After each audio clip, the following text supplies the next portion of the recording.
ആഹാ, Sridevi teacher നേരത്തെയാണല്ലോ. ടീച്ചറെ ഞാൻ വീട്ടിൽ നോക്കി, പുറത്ത് കാണാണ്ടായപ്പോ എന്നിനെ വരില്ലാന്ന് കരുതി. ജയന്റെ കല്യാണത്തിന്റെ ക്ഷണക്കത്താ. തിരിച്ചു വരുമ്പോ വീട്ടിൽ കയറാന്നാ കരുതിയെ. ഇനിയിപ്പോ കയറണില്ല. എല്ലാ കാര്യങ്ങളും ടീച്ചർക്ക് അറിയാലോ.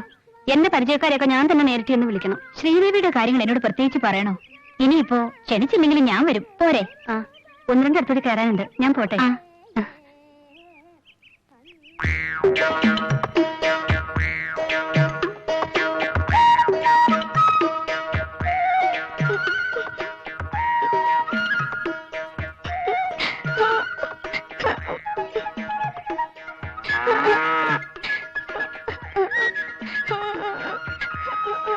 എന്തിനാണ് മോങ്ങുന്നേ? എടാ മണിക്കുട്ട, എന്തിനാ മോനെ കരയുന്നേ? അമ്മൂമ്മ ഈ അപ്പൂപ്പ രജനി സ്റ്റൈലിൽ വെട്ടിത്തരാന്ന് പറഞ്ഞിട്ട് മൊട്ടയടിച്ചു വിട്ടു. അത് മൊട്ടയല്ലടാ, ഇങ്ങനെയാടാ ആ രജനീകാന്ത് തലമുടി വെട്ടുന്നത്. എന്തൊരു ഭംഗിയാ! ഓ, നിങ്ങളുടെ ഒരു ഭംഗി. പിള്ളേരുടെ ഇഷ്ടത്തിന് വെട്ടി കൊടുത്താ എന്താ?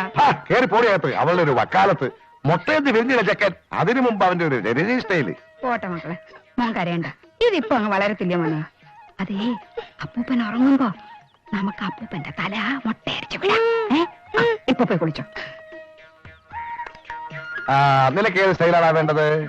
എനിക്ക് അപ്പൂപ്പന്റെ സ്റ്റൈൽ. കണ്ടോ മോനാണ് അപ്പൂപ്പന്റെ കൊച്ചുമോൻ.